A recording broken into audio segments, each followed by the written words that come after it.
సత్యసాయి జిల్లా హిందూపురం మాజీ ఆగ్రోస్ చైర్మన్ నవీన్ నిశ్చల్ 57వ జన్మదిన వేడుకలు శనివారం అభిమానుల మధ్య ఘనంగా జరిగాయి.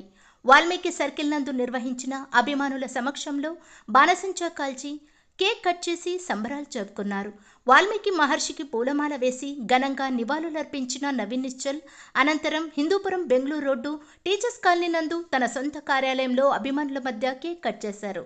అప్పటికే భారీగా చేరుకున్న అభిమానులు శాలువాతో సత్కరించి జన్మదిన శుభాకాంక్షలు తెలియజేశారు. తదుపరి అన్నదాన కార్యక్రమం నిర్వహించారు. ఈ కార్యక్రమంలో నవీన్ నిశ్చల్ సన్నిహితులు, నాయకులు, అభిమానులు, మహిళలు తదితరులు పాల్గొన్నారు.